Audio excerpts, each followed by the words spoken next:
I have held this posting for 11 years, and in that time I have filed 412 incident reports. Most of them concern equipment. Condensation in the lower antenna arrays during the station's humid season, which arrives every 14 months and lasts about 6 weeks, and which I have not found a satisfactory solution to despite trying 4 different approaches. A misaligned gyroscope in the passive scan relay that took me 6 weeks and 3 service requisitions to get replaced, and that I replaced myself in the end, because the service cycle estimate kept shifting, and the misalignment was affecting my calibration baseline. A coolant routing problem in the secondary generator that turned out to be a valve actuator, caked with mineral deposit from the station's water reclamation runoff, which I fixed myself with a brush and 40 minutes of patience, because it was simpler than waiting for the service cycle, and because I had, by that point in my tenure, developed a certain philosophy about what I could expect from regional command's response times versus what I could do with my own hands in an hour. 412 reports, maintenance logs, sensor calibration records, weekly status transmissions to Compact Regional Command at Varath Station 11, patrol contact logs for the routine Kethway station traffic that moves through the corridor, monthly environmental assessments required by the Biological Monitoring Protocol, quarterly equipment surveys, annual facility reviews. 11 years of writing things down in the standard format, sending them on the standard relay, receiving acknowledgments in the standard window. Not once in 412 reports did I write anything that anyone would read twice. The 413th report is different.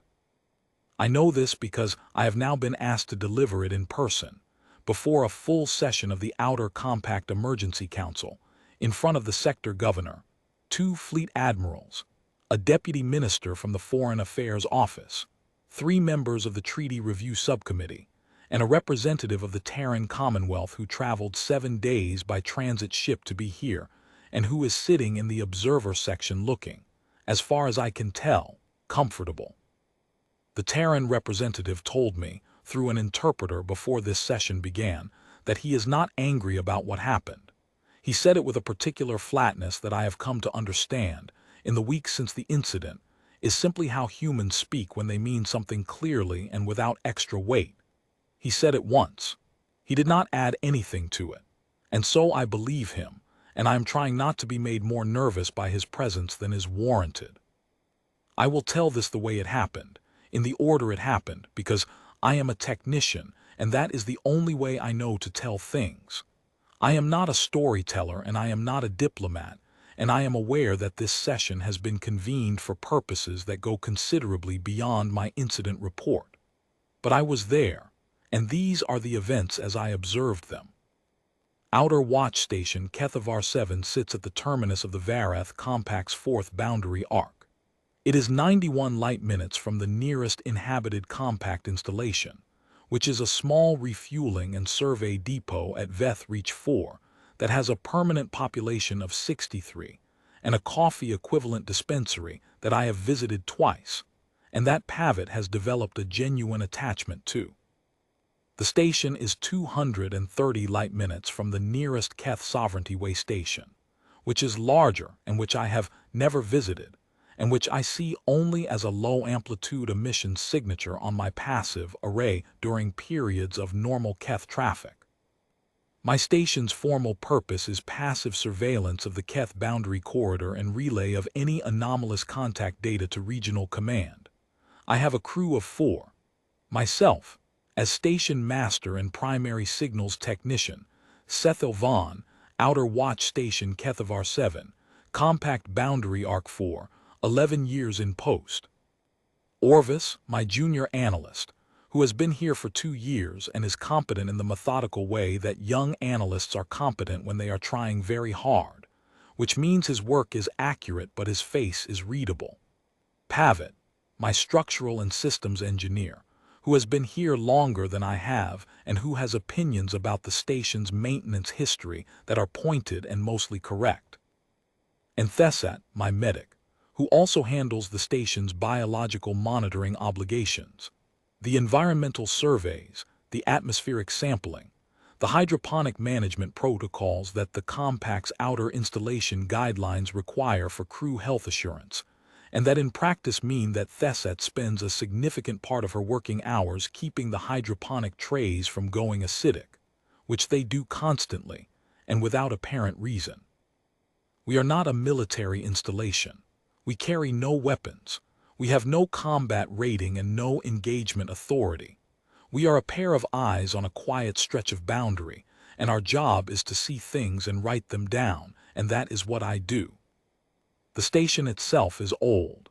It was commissioned in the 41st year of the outer expansion, which puts its age at somewhere between 80 and 90 standard years, depending on which calendar you use, the compact standard, the regional adjusted, or the older Vareth prime dating that some of the historical documents still use. It has been refitted twice in that time.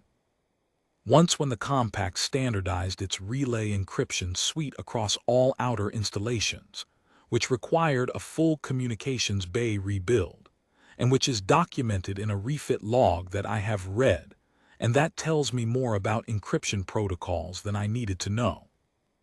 And once when the passive array was upgraded from the old directional lens system to the current distributed aperture array, which was a more substantial structural intervention that involved opening 3 of the station's exterior bays, and which the refit log describes as having taken 11 days, and which I believe because the installation shows signs of 11 days' worth of careful work in the way that the cable runs are managed and the junction boxes positioned.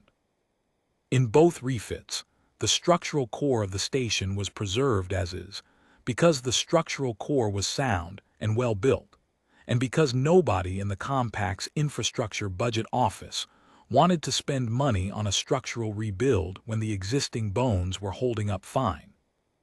The structural core includes, among other things, the legacy equipment bays in the station's lower tier. I knew what was in the legacy equipment bays. I had inventoried them when I first arrived at Kethavar 7, as a responsible station master does on assuming a posting, because you should know what you are responsible for, and what state it is in, and what in the inventory matches what in the documentation. The inventory I conducted was thorough. I opened every bay, cataloged every piece of equipment, checked the condition of the fixtures and the integrity of the environmental sealing, and filed everything to Regional Command, along with a note that the lower bay equipment was non-operational, disconnected from the station's active systems, and appeared to date from the original commission period or slightly before. What I found in the lower bays was 6 sealed rack units, 3 dead terminal interfaces with their power cells removed, a bundle of fiber optic line that appeared to have been cut and capped where it came through the junction wall, a set of atmospheric monitoring sensors that predated the current biological protocol standard and had been replaced by the newer suite in the upper equipment bays, 2 empty mounting brackets where something had been removed at some point and not documented, and 1 sealed broadcast unit that I did not recognize and could not identify from the current compact equipment registry. The sealed broadcast unit was approximately 60 centimeters by 40 centimeters by 30 centimeters. It was a clean design, older style, everything sealed and protected, clearly intended to be robust and maintenance-free rather than regularly serviced. It had a status indicator lamp that was dark. It had no external controls visible. It had 1 data port that was capped with a protective seal, and it had a label. The label was in an older script variant that I had to look up in the administrative language archive, because it was a dialect that was current during the outer expansion period and is now largely superseded in formal compact usage, though it persists in some regional documentation.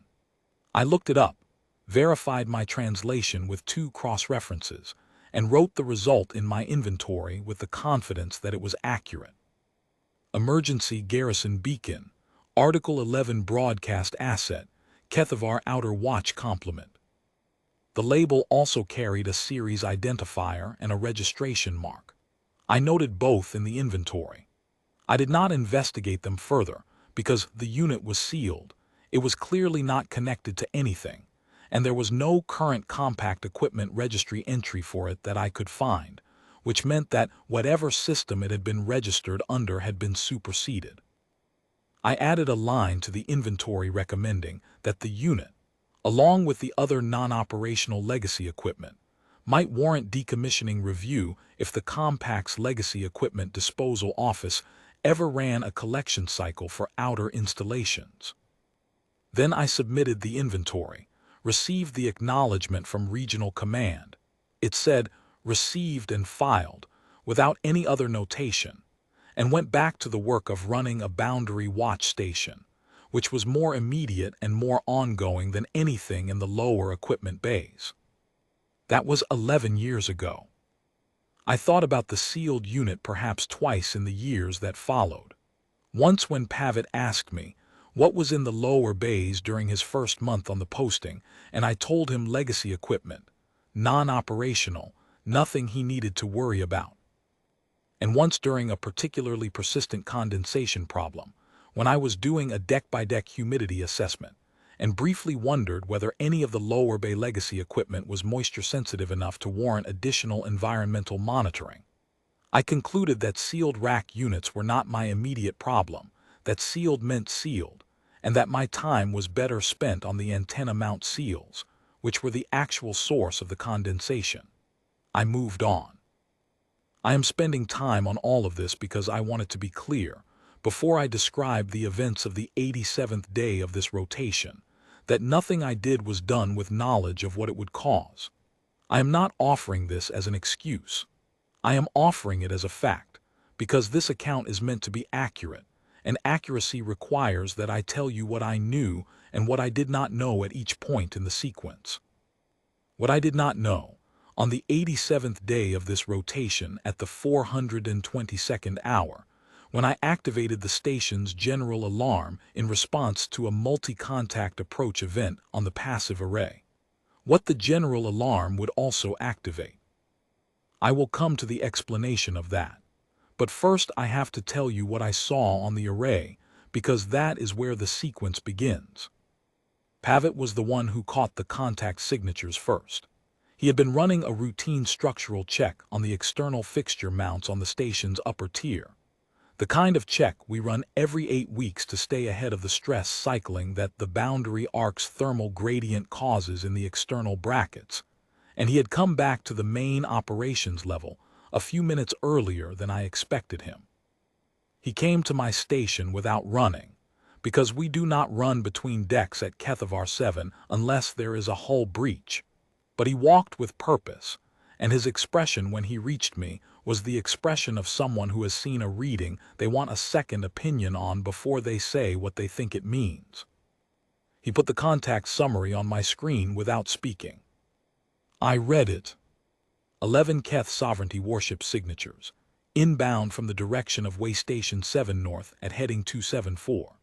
Drive emission profiles consistent with Keth military class vessels, all within normal operating parameters. Formation pattern flagged by the array's automated analysis as consistent with an approach and hold maneuver type. Current speed and trajectory placed their arrival at the outer boundary marker in approximately 4 hours and 20 minutes. I read it twice. Then I said to Pavitt that he should have Orvis run a verification pass because before I did anything else I wanted to be certain this was a real contact and not an array artifact. Pavitt went to Orvis, who ran the verification. The verification came back in 6 minutes and confirmed the contacts: 11 vessels, Keth military signatures, approach and hold trajectory, boundary marker endpoint. 11 warships is not an invasion. I want to be clear about this, because the number sounds alarming when you say it in a council session, but it was not alarming in the operational sense when I first read it. The Keth Sovereignty maintains a standing military presence in the boundary corridor as a matter of routine. 11 ships is within the upper range of what they keep in ordinary motion during elevated readiness periods, of which there are several a year for reasons that have to do with Keth internal politics, that I am not deeply versed in, but that regional command's periodic assessment bulletins summarize adequately. What was not routine was the formation pattern, an approach and hold pattern directed at the boundary marker itself, not toward a compact way station or a transit lane or any specific installation, but at the marker. The line is a display movement. That is not transit traffic. That is not a patrol. That is the Keth sovereignty positioning itself deliberately at the edge of the boundary to make a point about where the line is and who can stand close to it. The Keth do this when they want to communicate something without formally communicating it. I had seen it twice before in my tenure, both times at lower contact counts, and both times it had resolved without incident after a period of diplomatic exchange at the regional command level. 11 ships doing it was a larger point than 2 or 3 ships doing it, but it was still, in my professional assessment, a point being made rather than an action being taken. The Compact's protocol for this situation is clear, and I know it thoroughly. Passive observation, enhanced record-keeping at elevated sensitivity, notification of regional command via standard relay with full contact data. If the approach continues past defined distance thresholds, escalating notifications, with regional command determining the response, typically a monitoring vessel dispatched to maintain presence at the outer arc while the diplomatic process works through the situation. The process is not fast because it is designed for situations that develop over time. A 4-hour approach window is exactly the kind of timeline the process can work within if regional command responds at its usual pace. I opened the notification channel and began composing the contact report, standard format which I can compose from memory because I have used it several hundred times. Header with station identifier, timestamp, contact summary with vessel count and classification, trajectory parameters, estimated time to boundary intercept, my assessment of formation type and behavioral pattern. I completed it, reviewed it for accuracy, and transmitted it. Then I activated the station's general alarm. This is important, and I want to explain it precisely. The general alarm at Keth of R7 is a standard compact outer installation alarm system. When activated, it does 3 things. It broadcasts a low-frequency tone through the station's internal audio, which alerts all crew members that an elevated status condition has been declared. It changes the status indicators on the main panel from standard operations green to elevated status amber.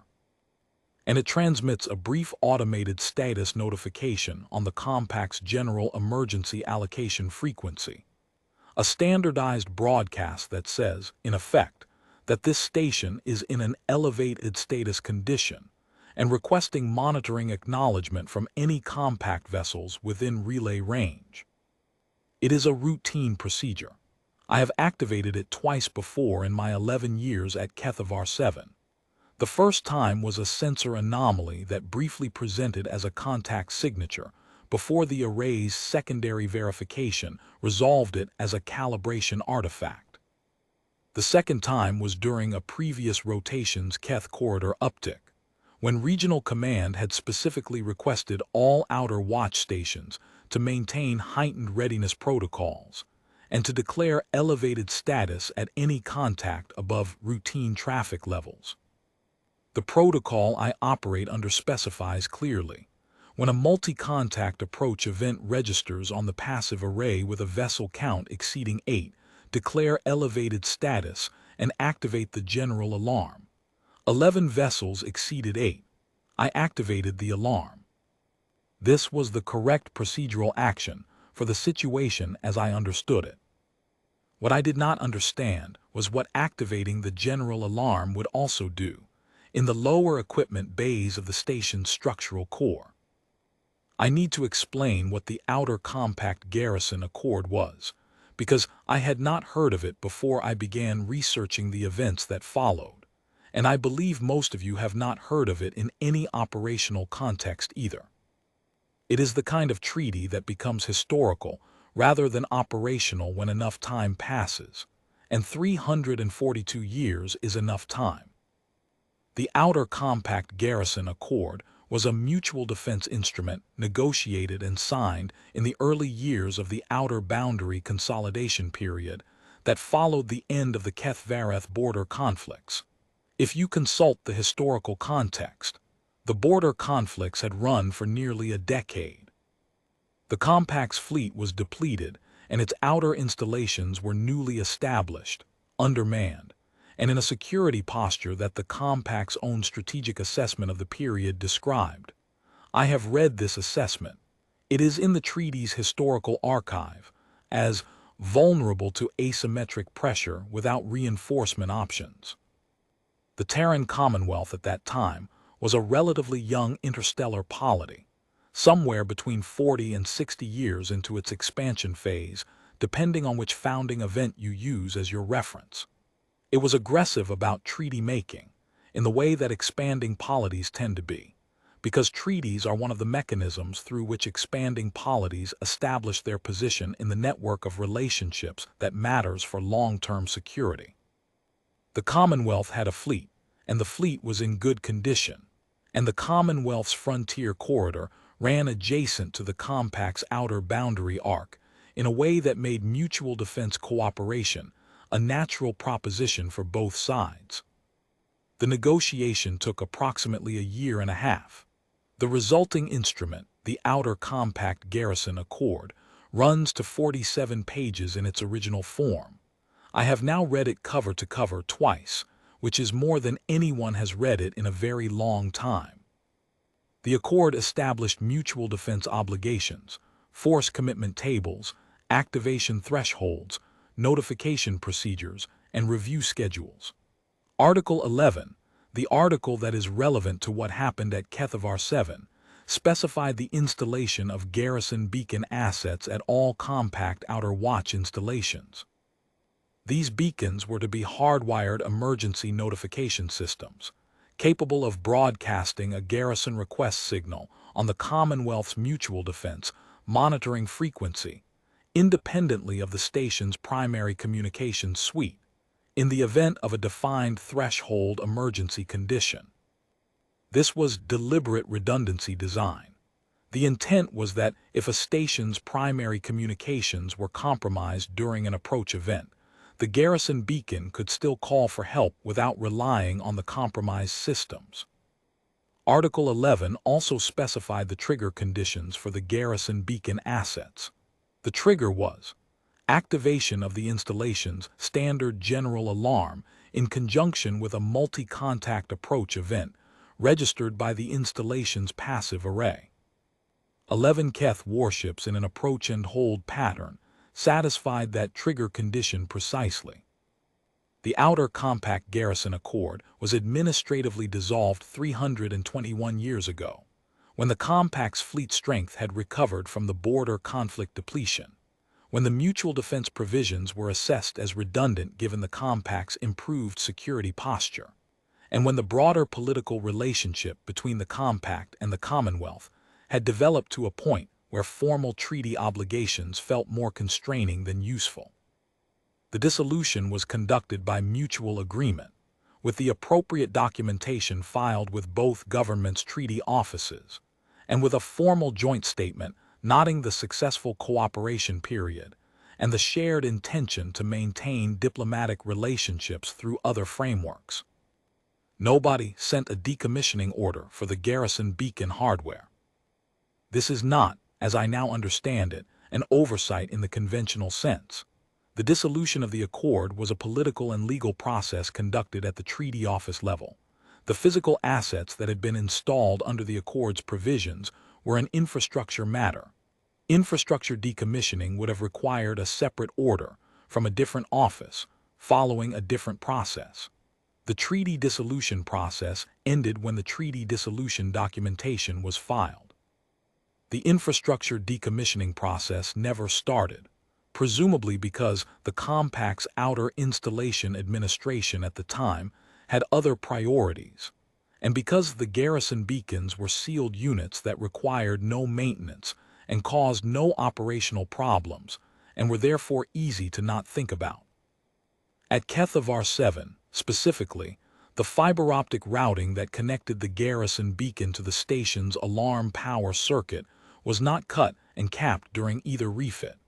It was routed around the new equipment. I understand now, having had the routing traced by a surveyor, that the person who conducted the second refit, who was almost certainly a contractor working from a structural drawing that showed the lower bays as legacy storage, saw the fiber optic bundle coming through the junction wall, noted that it needed to be diverted around the new junction panels being installed, diverted it, and left the original run in place, because removing it would have required an additional authorization and additional billing hours, and the existing run, diverted, wasn't causing any problems. No removal required, in some contractor's log somewhere 3 centuries ago.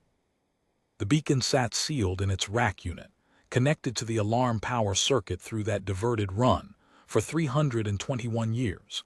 My inventory 11 years ago had listed the fiber optic bundle as cut and capped because it looked cut and capped from the junction wall side. The cap was at the end of the visible portion, and I had no reason to trace the full run through the wall to the beacon unit. The beacon had no status indicator showing it was live. The beacon had no entry in the current equipment registry. The beacon was sealed and dark and silent. At the 422nd hour of the 87th day of this rotation, when I pressed the general alarm, the Garrison beacon received an alarm circuit signal and a passive array data feed. The 11-vessel approach event, trajectory parameters, contact classification, that satisfied its firmware's trigger conditions. It broadcast a Garrison request signal on the Commonwealth's Mutual Defense monitoring frequency for 40 seconds. The signal carried the station's installation identifier, the Article 11 asset registration mark, and the approach event parameters that the beacon's firmware had automatically extracted from the alarm circuit data. Then it went quiet, exactly as its specification required. I did not know any of this was happening. I was monitoring the Keth approach trajectory on the passive array, composing my follow-on contact reports, watching Orvis run his enhanced scan sequences with the focused concentration of a junior analyst trying to be useful, and waiting for Regional Command's response to my notification. What happened in the next 4 hours was the ordinary kind of tense that boundary watch work occasionally produces. The Keth formation continued on its approach and hold trajectory. I filed 2 additional contact reports as the formation crossed successive distance thresholds. Regional Command acknowledged both reports and advised, in the 3rd hour, that a compact monitoring vessel would be diverted to the outer boundary arc in approximately 6 hours. I noted the 6-hour diversion estimate, compared it to the 4-hour boundary intercept projection, and filed a follow-up noting that the monitoring vessel would arrive after the Keth formation reached the boundary marker, which might be worth Regional Command's awareness. Regional Command acknowledged the follow-up. The machinery of compact bureaucratic procedure moved at its customary pace. At the 711th hour of the 87th day, 1 hour and 4 minutes before the Keth formation was projected to arrive at the boundary marker, my passive array registered new contact signatures. Not from the Keth corridor, from the Commonwealth transit direction. I looked at the reading for a moment. Then I asked Orvis to run a verification pass, because I did not want to act on a reading I had not confirmed, and because what the reading was showing me was not what I expected, and I am methodical enough to want to be certain before I start drawing conclusions. Orvis ran the verification. It took 8 minutes. When it came back, he turned around in his seat and looked at me with an expression that I will describe as trying to appear professionally neutral and not succeeding. The reading was confirmed. Multiple vessel signatures inbound from the Commonwealth Transit Corridor, drive emissions consistent with Commonwealth military-class vessels. Approach heading directed at the outer boundary arc, and a preliminary count. 17. I sat with this number for a moment.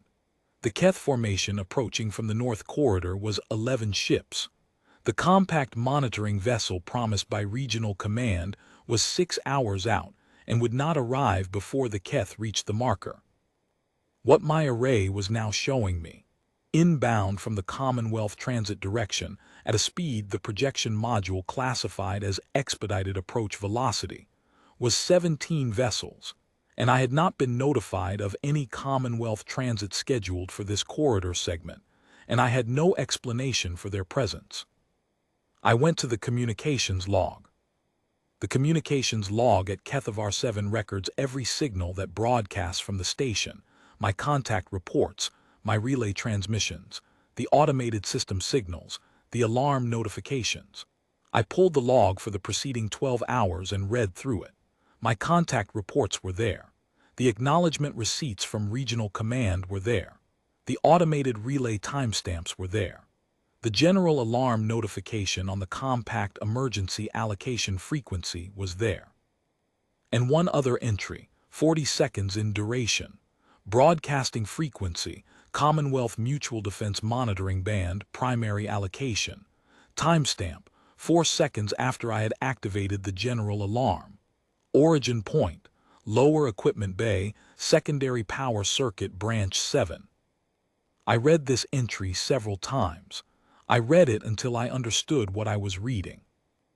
I want to describe what it is like to read a communications log entry and understand that you have done something whose consequences you cannot yet define. It is not panic. Panic is a rapid reaction to immediate danger, and there was no immediate danger in that moment. Whatever was inbound was 42 minutes out, and 42 minutes is time enough to think. What I felt was more like the particular sensation of reading a very long document very carefully and arriving at a line near the end that changes the meaning of everything you have already read. The entry was 14 characters of metadata, timestamp, duration, frequency, origin, and it rewrote my understanding of the preceding 5 hours. I had pressed the general alarm. The general alarm had done something I did not know it could do. Something was coming. I did not know yet what it was or why, but I could see the shape of the situation clearly enough to know that it was larger than anything on my 412 previous incident reports, and that I needed to understand it before the contacts resolved to visual range. I looked at the contact count on my passive array, 17 inbound, estimated arrival 42 minutes, and I got up from my station and went down to the lower equipment bay. I should tell you that I brought Pavitt with me because he is the structural engineer and he is the one who can read cable routing the way I can read a sensor trace. I explained to him, in as few words as the situation permitted, what the communications log had shown me. He listened without interrupting, which is one of the qualities that makes Pavitt useful in situations where time matters. Then he followed me down. It took us 11 minutes to trace the full fiber optic run from the junction wall through the beacon unit and back to the alarm circuit secondary branch. Pavitt did most of the physical work. He has better hands for tight routing spaces than I do, and he can read junction box layouts by feel, which I have never been able to do. What he found was exactly what I had suspected from the communications log entry. The fiber optic bundle was not cut and capped at the junction wall. The protective sleeve I had logged 11 years ago as a termination cap was a sleeve, not a cap. The run went through the wall intact, joined the diverted routing section from the second refit, and connected cleanly to the beacon's input port. Pavitt stood up from the junction box and looked at me. I told him we needed to go back upstairs. He did not ask me any questions on the way up, which is the other quality that makes him useful. Orvis had kept his station while we were below. He had a refined contact track on the 17 inbound vessels and a classification confidence rating that had improved as they closed distance. When I reached my station, I told him to keep running verifications and to call me if anything about the formation changed. He said he would. I noticed that his hands were very still on the console, which is what happens when Orvis is being careful not to look unsettled. I did not comment on it. There was nothing to say, yet that would be more useful than silence. Thesset came up from the biology lab during the next 20 minutes because the general alarm had been running and nobody had told her to stand down. She stood in the hatchway and looked at my screen and then at Pavitt and then at me. I told her we had an unusual contact situation developing and that I would brief everyone properly once I had sent Regional Command an update and had more information. She went back below without pressing me, which is its own kind of useful. I sent Regional Command the second follow-up message. The rack unit with the sealed broadcast unit. The unit with the label I had translated 11 years ago. I looked at it. The indicator lamp was dark, but when I pulled the front panel open, the panel had a standard release tab that I had not engaged before. I could see the internal component arrangement, and I could trace the fiber optic connection from the unit's input port back through the wall junction. And the fiber optic run was not cut. The cap on the wall side was a protective sleeve, not a termination cap. The run went through the wall, joined the diverted bundle section, and connected. I traced it with my hands to the station's alarm circuit secondary branch. I stood in the lower equipment bay for a moment looking at this. Then I went back upstairs and sent Regional Command a second follow-up message. The message explained, in the clearest terms I could manage while also monitoring the passive array and trying to project arrival times, that my station appeared to have a legacy Garrison beacon asset from an instrument called the Outer Compact Garrison Accord, which I could not find in any current document registry, but which appeared to date from approximately 3 centuries prior, and that this Garrison beacon appeared to have been activated by the general alarm I had pressed, and that it appeared to have broadcast a Garrison request signal on a Commonwealth communications frequency, and that 17 Commonwealth vessels were currently inbound on an expedited approach vector, and that I believed these facts were causally related, and that Regional Command should probably know this before the vessels arrived. Regional Command's response came back 43 minutes later. By the time it arrived, the Commonwealth formation had completed its approach and taken up a holding position at the outer boundary arc. Regional Command's response in its entirety read, "Acknowledged, stand by." I stood by. The Commonwealth formation held at the outer boundary arc for 6 hours and 9 minutes. In that time, I had the opportunity to gather detailed classification data on its composition, because 17 ships at holding position give a passive array a great deal to work with. The classification data that my array returned to me, refined over those 6 hours, was as follows. 13 warships. Commonwealth military classification. The drive signatures matched the Commonwealth Navy's standard capital ship profiles in my reference database. 13 was not a patrol complement, and it was not a monitoring response. 13 Commonwealth capital ships on a coordinated holding position is a formation. It is a thing that fills the space it occupies, and that everything in sensor range is aware of occupying that space. 2 transports, heavy cargo class. The Commonwealth builds these large. Their heavy cargo transports are substantially larger than the compact's equivalent hulls, with considerably more internal volume. In the Commonwealth Navy's military configuration, which the emissions profile of these 2 vessels matched, that internal volume carries troop complement, vehicle assets, and garrison sustainment material. I knew this from the reference database's description of Commonwealth military logistics doctrine. I had not previously expected to have occasion to apply that knowledge operationally. 1 medical class vessel. The Commonwealth's dedicated medical ships have a distinctive emissions profile because their life support systems run at higher than standard capacity to maintain the clinical environment their facilities require. The profile was identifiable and confirmed across multiple verification passes. 1 vessel that my array flagged as an emissions anomaly, a different reactor signature from the warships, broadcasting on a frequency I did not have in my reference database. I later learned this was the Commonwealth's Fleet Signals and Communications Platform. a dedicated command and coordination asset that the Commonwealth deploys with its fleet formation when it expects to need sustained multi-vessel coordination over an extended period. 13 warships, 2 heavy transports, a medical ship, a signals platform. I read the Article 11 text the following day, after Regional Command had sent me the treaty archive document. The text specifies the Commonwealth's garrison response obligation in the following terms: no fewer than 4 capital vessels, full garrison complement, arrival within the standard treaty notification window, position maintained at the garrison threshold until formally stood down by the requesting installation's commanding authority. No fewer than 4 capital vessels. They had sent 13. Full garrison complement. 2 heavy transports carrying garrison ground assets and sustainment material. A medical ship carrying a full medical response team. A signals platform for fleet coordination. That is what full garrison complement looks like when you assemble it according to doctrine. They had honored the letter of a treaty that the compact had dissolved 321 years ago, with a force 3 times the minimum specified response.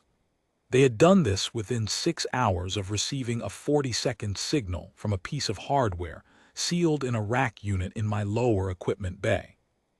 Now I want to tell you what happened with the Keth formation, because this is what most people ask about first, and because it happened while I was still processing the Commonwealth formation's arrival. The Keth warships reached the outer boundary marker approximately 27 minutes after the Commonwealth formation completed its hold position. The boundary marker is a physical installation, a signal relay buoy essentially, that marks the formally agreed line, and the Keth approach and hold pattern was designed to bring the formation to within a short distance of it, where they could remain for a period and then withdraw. This is the display. You position yourself at the line. You let the other party's sensors register your position. You wait for the diplomatic exchange that follows. You withdraw. What the Keth formation encountered when it reached the boundary marker was the Commonwealth holding line on the other side. I cannot tell you what the Keth formation's commanders saw on their arrays, or what they communicated with their command structure in the minutes that followed. I can only tell you what I saw on my passive array. The Keth formation's approach velocity, which had been steady and deliberate throughout the 4-hour transit, began decreasing approximately 4 minutes after the formation sensors would have resolved the Commonwealth holding position clearly enough for classification. The deceleration was gradual. The formation came to a hold at the boundary marker, remained at that position for 9 minutes, and then began to reverse its heading. The withdrawal was slow. It took the Keth formation nearly an hour to increase to transit speed, and a further 5 hours to be fully out of my array's detection range. The Commonwealth holding line did not move during this time. It did not change its position, did not reduce its formation, did not communicate with the Keth formation via any frequency my communication suite could detect. It simply held. 11 Keth warships, which had come 4 hours through the corridor for a display at the line, turned around and went home at the pace of ships that are choosing not to acknowledge urgency. I noted the withdrawal on my passive array and logged it in the contact record. I filed a status update to Regional Command. When the last Keth contact signature dropped off my array, the Commonwealth formation began, in an orderly and coordinated fashion, to reduce its approach posture. The holding line compressed toward the transit corridor. The vessels reoriented. The formation began to move. Before departing, the signals platform broadcast a message on the compact general emergency allocation frequency. The message was in Commonwealth Standard. I ran it through the translation module on my console and read the output 3 times before I was confident I had the meaning right. The translation module returned. Kethavar Outer Watch, Commonwealth Garrison Response Force, Boundary Arc 4, Accord Contact logged and filed. Your installation's garrison request signal received and honored per Article 11. Threat contact has withdrawn. Formal stand down at your command authority's discretion. Commonwealth Garrison response records this deployment closed under treaty fulfillment. Have a good posting. I read this message many times in the hours and days that followed. I still read it sometimes. I have a printed copy in my station office. I want to dwell for a moment on the structure of that message because I find it instructive. The first portion is formal notification. It identifies the responding force, references the accord, confirms the garrison request signal was received and honored, notes the threat withdrawal, and formally closes the deployment record. This portion is procedural. It is exactly the language a treaty fulfillment notification is supposed to use. The last 4 words are not procedural. Have a good posting. I am a signals technician and a station master. I process information methodically and I write it down accurately. I am not trained in diplomatic communication or human social linguistics. But I have thought about those 4 words a great deal, and my conclusion is this. The officer who composed that message, knowing that it would be received by a station master at a 4-person outer watch installation who had just triggered a 3-century-old treaty by pressing a general alarm button and watched 17 warships appear on his passive array, and an 11-ship Keth formation withdraw without explanation. That officer chose to end the formal notification with 4 words that acknowledged the station master as a person rather than as a procedural endpoint. It was a small thing. But small things in communications are usually not accidental. The Terran representative confirmed this interpretation when I asked him about it later. He told me that the officer who composed the message had written it in about 90 seconds and had not considered it remarkable. The officer's explanation was that it seemed like the polite thing to say. The Terran representative conveyed this with the particular human flatness that I have come to associate with things that are being said directly because they are true. Now I will explain what I have since learned about the Terran Commonwealth's treaty archival practice, because it is the thing that makes the rest of this comprehensible. The Commonwealth maintains a body called the Treaty Compliance Office, which is distinct from their foreign affairs apparatus, and which has a specific and narrow mandate. To maintain current operational awareness of every treaty commitment the Commonwealth has made, including those that are superseded, dissolved, or no longer actively invoked. The Treaty Compliance Office's institutional position, which the Terran representative explained to me in considerable detail, and which I have also read in the office's public mandate document, is that treaty dissolution establishes a mutual agreement not to invoke the treaty going forward, but does not retroactively remove the Commonwealth's readiness to honor a request made under the treaty's original terms if such a request is received.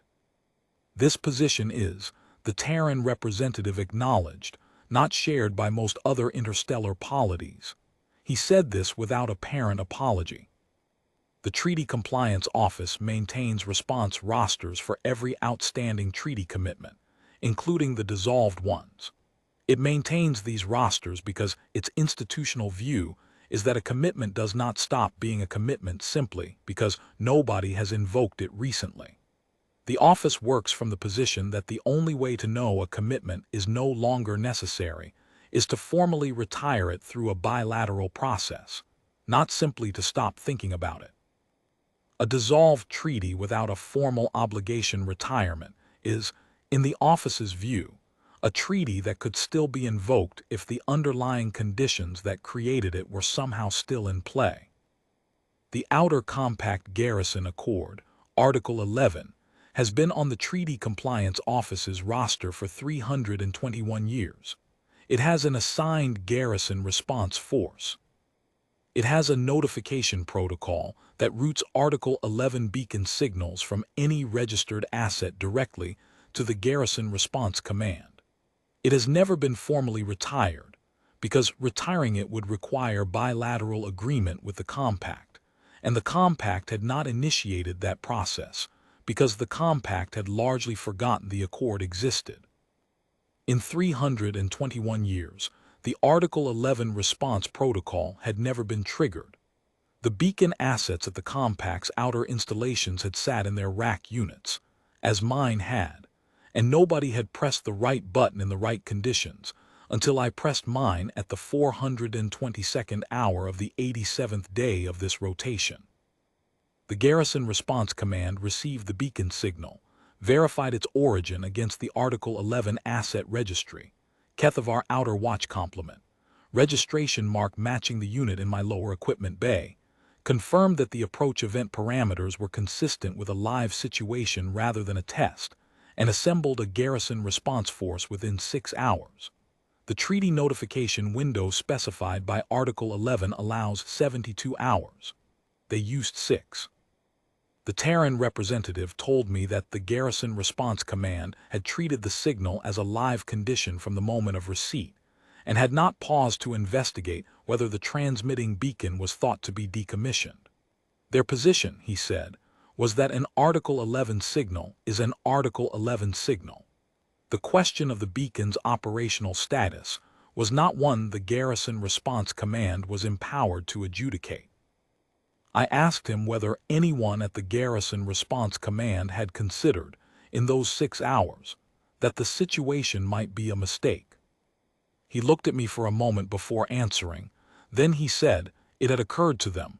They had sent anyway. I want to describe what the Garrison Response Force brought with it, because the Article 11 deployment provisions require a complete asset declaration, and the Terran representative provided that declaration to this council, and I think it is important context. The 2 heavy transports were carrying, in their military garrison configuration, a ground complement of approximately 400 personnel with vehicle assets and field equipment. They were also carrying what the Commonwealth's garrison doctrine calls a standard sustainment package, field rations and water processing equipment sized for a 6-month installation support period for a complement far larger than my 4-person crew, medical consumables sufficient for a 300-person installation for the same period, communications upgrade hardware in sealed transit cases, a portable power generation unit, and a backup distributed aperture antenna array, the same type that was installed in my last refit, new production, in sealed deployment-ready packaging. They brought a replacement antenna array for an installation they had never visited, on behalf of a treaty commitment they had been maintaining for 3 centuries without any indication it would ever be invoked. They brought a replacement antenna array, because their garrison doctrine assumes the installation being supported may have degraded communications capability, and you should bring the hardware rather than arrive and find you need it. The medical ship was carrying 6 physicians, 12 medical technicians, and a surgical suite configured for field trauma management. They had no patients. They held position for 6 hours and 9 minutes and then departed without having treated anyone. Their presence was not waste. Their presence was doctrine. If you are responding to a garrison request, you bring medical capability, because you do not know what you will find. The Garrison Response Force also included a legal representative from the Treaty Compliance Office, traveling aboard the Signals platform. This representative's role, per Article 11, is to formally document the garrison deployment and to present the requesting installation's commanding authority with a treaty fulfillment certification. I received this certification. It is a physical document. I did not expect it to be physical. I expected an electronic record. But the Treaty Compliance Office issues physical certifications for Article 11 deployments, printed on a material that the Terran representative described as treaty paper, which has a particular surface texture I had not encountered before. Slightly fibrous, very smooth, with a weight and density that communicates something deliberate about its construction. The certification documents the Article 11 deployment parameters, beacon signal timestamp, garrison response force composition, arrival time, deployment duration, outcome notation. The outcome notation reads, threat contact withdrew without engagement. Installation status nominal. All personnel and equipment aboard Garrison Response Force accounted for and undamaged. Treaty fulfillment complete. At the bottom of the certification, in a typeset that is slightly smaller than the main text, is a line that reads, "The Commonwealth Garrison Accord Article 11 response obligation remains active pending formal treaty renegotiation or bilateral stand-down agreement per the procedures specified in Article 37. They are still obligated. If the beacon fires again, they will come again." I have since had the Garrison beacon professionally surveyed by an equipment specialist contracted through Regional Command. The survey took 3 days. The specialist, who had to request the original Article 11 technical specification documents from the Commonwealth Treaty Compliance Office in order to conduct the survey, because no current compact document described the beacon's design, found the unit fully operational. Battery array holding charge within manufacturer specification. Broadcast crystal in calibration. Firmware intact and running the original software version from the commission period. The fiber optic routing clean and undamaged through its full run from the alarm circuit to the input port. The specialist told me the unit was remarkably well preserved for its age, and that its designers had clearly built it for exactly this kind of situation: unattended, unmaintained, sealed against time, waiting indefinitely for a specific trigger. He said this with professional admiration. Then he asked me whether it should be decommissioned. I told him that was a question for my commanding authority and the Compact's treaty office. He filed his survey report. I filed my recommendation that the question be referred to the Compact's treaty office and, given the cross-polity dimensions, to the Foreign Affairs Office as well, and that the Commonwealth Treaty Compliance Office be notified of the existing beacon status so that the bilateral retirement process specified in Article 37 could be initiated if both parties wish to pursue it. That recommendation generated 7 correspondence chains, 4 interdepartmental referrals, 1 formal external consultation request, and this council session. The Garrison beacon is still in the rack unit in the lower equipment bay. It is connected to the alarm circuit. It is fully operational. I have been instructed by Regional Command not to disconnect it pending the outcome of the bilateral consultation, because the legal status of unilaterally decommissioning an Article 11 asset without the bilateral retirement process being completed is, apparently, not straightforward. I have also been instructed to be thoughtful about when I activate the general alarm. I want to address the sequence of decisions I made on the 87th day of this rotation one more time, because I believe precision on this point is important for this council's deliberations. I activated the general alarm because 11 Keth warships in an approach and hold pattern toward the outer boundary marker exceeded the 8-vessel threshold specified in my protocol for multi-contact approach events, and the protocol specifies that exceeding that threshold requires elevated status declaration and general alarm activation. The 11 Keth vessels exceeded 8. I activated the alarm in accordance with the protocol. I had activated the alarm under the same protocol conditions twice before in my tenure, with no consequences outside the station. I did not know about the outer compact Garrison Accord. I did not know about Article 11. I did not know that the sealed unit in the lower equipment bay was connected to the alarm circuit. I did not know that the fiber optic bundle I had logged as cut and capped was in fact live. My inventory entry was made in good faith from what I could observe without destructive access to the junction wall. The refit documentation did not note the live routing because the contractor who performed the refit did not know the beacon was an Article 11 asset and had no reason to treat a fiber optic rerouting as anything requiring documentation beyond the standard refit log entry. None of the knowledge required to predict the outcome of pressing the general alarm was available to me. None of it was in any current compact operational document. The Accord had been administratively dissolved for 321 years. The beacon had not been in any equipment registry for approximately the same period.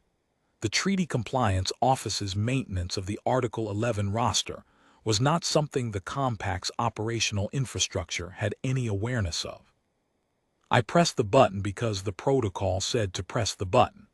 Everything that followed was the consequence of a 3-century-old mechanism doing precisely what it had been designed to do. I sometimes think about the engineers who designed the Garrison beacon 342 years ago. They built it sealed, self-contained, maintenance-free, connected to the alarm circuit rather than to the primary communications suite, because they were building for a scenario where the primary communications might be compromised and the alarm circuit might be the last reliable power source on the station. They built it to wait as long as necessary. They built it to fire on the trigger and go quiet and have done its job. They built it with that philosophy because they were building something they hoped would never be needed, and that needed to work perfectly if it was. And then they installed it and left it, and the treaty was dissolved, and the years went by, and nobody decommissioned it. 321 years. The Keth chose a bad moment for a boundary display, or the compact chose a good moment, inadvertently, to have an outer watch station with a beacon that nobody had ever told to stop. I have an opinion about what this council should do regarding the outer compact Garrison Accord and the Article 11 assets and the bilateral retirement process, and the question of what relationship the compact wishes to have with the Treaty Compliance Office's obligations going forward. I have that opinion, and I hold it with some confidence. But I am a station master at a 4-person outer watch installation, and I am aware of the appropriate limits of my role. And so I will keep that opinion in my own records and present to this council only the facts as I have described them. What I can tell you, as a technical matter, is this. The beacon works. Article 11 works. The response protocol works. The Garrison Response Force conducted itself in accordance with every applicable standard. It held the arc without crossing the line. It maintained position until the threat withdrew. It communicated formally and clearly, and it departed when its obligation was fulfilled. 13 warships and 2 transports and a medical ship and a signals platform is more than any reasonable reading of this situation required. But they did not overrespond in any operational sense. They responded to a garrison request signal with a garrison-sized force, because that is what a garrison request signal is supposed to call. The excess, if it is excess, is in the baseline design of the response, not in any misjudgment about the situation. And the boundary arc is quiet. The Keth have not returned to approach and hold range since the 87th day of this rotation. Regional Command's contact assessments indicate reduced Keth military traffic in the boundary corridor overall, which they are attributing, with appropriate analytical caution, to the Keth sovereignty's own assessment of conditions in the corridor following the incident. The 413th report is the one anyone will read twice. I am at peace with that. I write every report the same way regardless of who will read it, which I believe is the correct approach to the work. The beacon is in the rack unit. The rack unit is in the lower equipment bay. The lower equipment bay is part of the station. The station is my post. I have been instructed to be thoughtful about when I activate the general alarm. I will be thoughtful, but I will note for the record that the protocol specifies 8 vessels, and I will follow the protocol, because the protocol is the protocol, and I have followed it for 11 years, and it has served its purpose. The Treaty Compliance Office, from what the Terran representative has told me, maintains its roster with the same philosophy. A commitment does not stop being a commitment simply because time has passed. You keep the roster current. You maintain the response readiness. You wait for the beacon to fire, and when it fires, you answer. That is all I have. I am ready for questions from the council.